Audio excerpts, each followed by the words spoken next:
Sirojiddin Media akamiz sudidan chiqdik hozir. Ozod aka advokatlardan, himoyachi advokatlardan bo'lib xizmat qildi bugun. Bugun sud haqida jamoatchilikka qanday ma'lumot berilasiz, qanday bo'ldi sud shu haqida bir ikki og'iz haqida ijobiy, juda raislik etuvchi, Jinoyat protsessual kodeksining barcha qoidalariga amal qilib, endi ideal desam, masalan, noto'g'ri bo'lishi mumkin, lekin juda qonuniy olib borilyapti. Ish umuman protsessual chekinishlar yo'q. Agar haqiqatdan ham masalan sudlar, oliy sud almashgandan keyin o'zgarish bo'lishi kerak bo'lgan bo'lsa, balkim shu o'zgarishlar hisobga olinishi mumkin. Haqiqatdan ham adolat tarafiga inson huquqlarini poymol qilmasdan protsess olib boryaptilar. Rahmat. deyarli barcha talablar bajariladi. Detalizatsiyasiga endi hukm chiqqandan keyin to'xtala olamiz. Sudlovda detalizatsiyasiga to'xtala olmaymiz. Umumiy ma'lumot shu. Umumiy ma'lumot juda ijobiy. Zohid aka, hormang. Assalomu alaykum. Biz mana bu yerda turibdi. Endi meni shaxsiy fikrimcha adolatsiz tergov sababchi bo'lib turibdi. Sud bugungi sud jarayoni haqida nima deyiladi? Sudyalarga gap yo'q. Har tam insoniylik yuzasidan ham haqiqatdan bir yuzda nuri bor yaxshi insonga o'xshayapti. Chunki mana bu kunning issig'ida mana shu aholini muammolar nima deydi ana issiq kunlarda sharoit yaratib beryapti. Nima iltimos nima qilingchi hammasi qabul qilinyapti. Bu eng asosiy sudlardan mana shu odamgarchilik va insoniylikni kutilayotgan narsalar deb hisoblayman. Lekin sudyalarga rahmat. Hozir mana yangi oliy sud almashgandan keyin juda endi anaqasi fori bilinyaptimi? Ha, u bilinyapti o'sha. Chunki oldin yopilib qolgandi hamma narsa. Hozirgi kunda mana bunday sudyalarimiz ham rahmat. Hozir kirib odamgarchilik ham insonlik huquqlarini tiklashda ham yordam beryapti. Aniq isbot keltirib beradi. Yollanganligi ko'rsatgan malades odam, hammaga xalqqa yordam qiladigan odam. Sirojiddin aka ham ko'p insonlarga yordami tekkan. To'g'ri, mukammal insonni o'zi yo'q, kamchilik qilmaydigan insonni o'zi yo'q. Lekin bir inson dardini o'zinikidek ko'tarib, uni orqasidan yugurib, sudlarda ishtirok etib, boshqa jarayonlarni jamoatchilikka yoritib yurgan insonda baribir kamchilik bo'lishi mumkin, lekin bu darajada yo'q joydan hech qanaqa nima deydi, ma'nan haqqi yo'q insonlarni bu yerda jabrdiyda yasashga ham hech kimning haqqi yo'q aslida.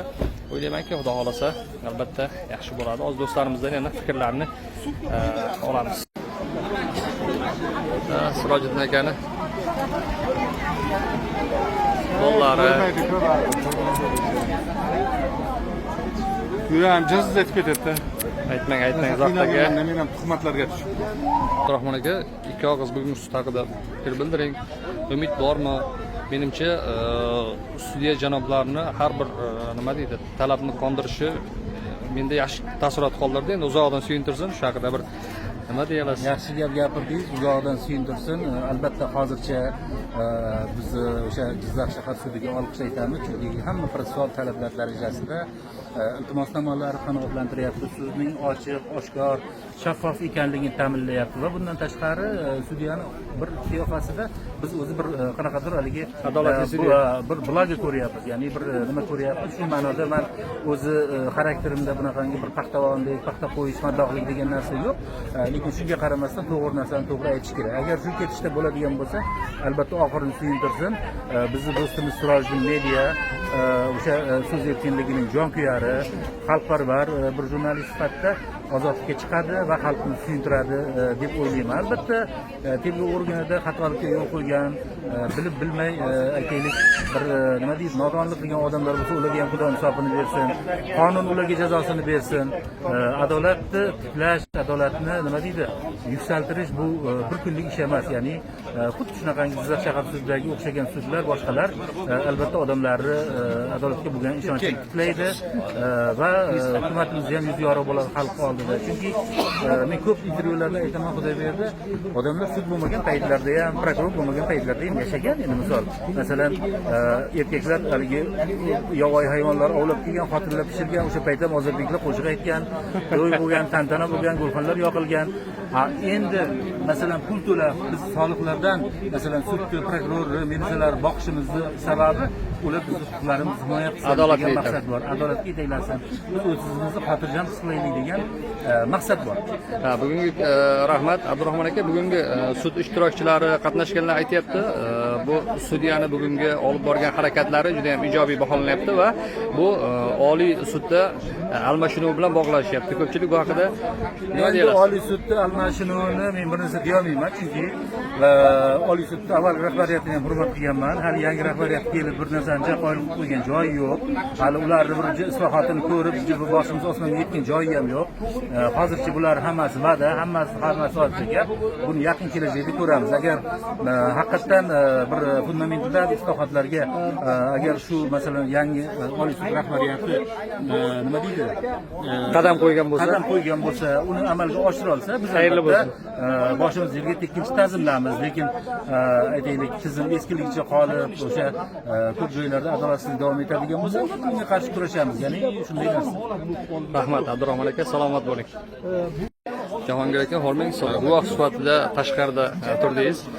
Bugungi sud haqida do'stlarimizdan, kuzatuvchilardan, ishtirokchilardan sal ijobiy fikr bo'lyapti. Sizni fikringiz qanday? Sudya bilan prokurorni hozir o'sha sud jarayonida qatnashish savollarini yechishayotgan yaqinlarimiz, ko'pchilik bilan advokatlar ham rozidik. Lekin bu bo'yicha men fikr bildirishga shoshilmoqchi emasman, chunki oxirida tarsak solgandek bitta boshqacha hukm. Ko'p sudlarda qatnashgan tajriba sizda ko'p. Shunaqa bo'lgan ko'p holatlarda xuddiki voy bu haqdek ko'rinib qolib, oxirida bir shapaloq urgandek bir qattiq zarbali bir hukmlar chiqqan. Ilohim bunday bo'lmasin. Bunaqa bo'lmasin va o'ylaymizki, adolatli ko'riladi. Mana hozir ko'rsatmalarda ham tergovda berilgan ko'rsatma bilan betda berayotgan ko'rsatmalar bir-biriga Yer bilan osmon to'g'ri umuman boshqa tema deng. jabrlanuvchilar qanchadan nimadan zarar ko'rganini, jabrlanganini isbotlab bera olmayotgan holatlarini aytishyapti. Bu juda achinarli holat. Yaqinda Rasul Kusherbayev ham soxta jabrlanuvchilar vatanparvar deb Oliy sudda taqdirlangani bo'yicha aytdilar va mana shu fikrdaman. Biz vatanparvarlikni o'z aslida boshqacha shakllantirishimiz kerak va u haqiqiy vatanparvarlik bo'lishi kerak. Soxtalik bilan emas. Soxtalik bilan bo'lgan vatanparvarlik ertaga xoinlikka olib kelishi aniq.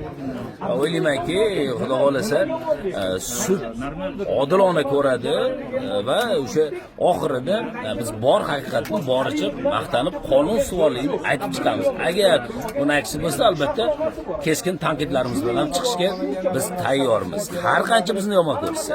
Jahongir aka, bizga ko'p sudlarda o'zim ham qatnashganman. Aksariyat guvohlar yoki o'zini jabrlanuvchi rolda nima deydi, ishtirok etayotganlar yolg'on ko'rsatma berish holatlari juda ham ko'p uchraydi. Tergov jarayonida va sudda boshqa yer bilan osmoncha farqi bo'ladi. Ularga nisbatan bir qat'iy bir choralar ko'rilgan holatda bir guvohi bo'lganmisiz?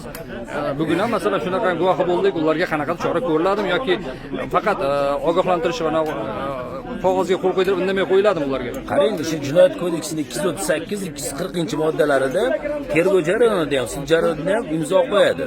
Yolg'on ko'rsatma bersam jinoiy javobgarlik to'g'risidagi ogohlantirish bilan. Lekin men rostdan hech qachon ko'rmaganman. Ko'rmadingizmi? Bu bo'yicha javobgar bo'lgan. Javobgar bo'lmagan, har doim silliq o'tib ketgan. Ogohlantirish endi esidan chiqib qoldi.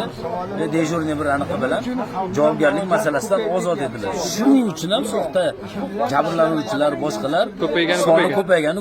Agar 5-6tasini qulog'ini cho'zib jazolansa, qolganlar qo'rqadi, noto'g'ri yolg'on axborot berishga yo'q birovga tuhmat qilishga. Rahmat Jahongir aka, salomat bo'ling, charchamang. Hurmatli do'stlar, menimcha kerakli umumiy ma'lumotga ega bo'ldilaringiz deb o'ylayman. Xudo xolasa keyingi sud jarayoni haqida sahifalarimizda ma'lumot berib boramiz.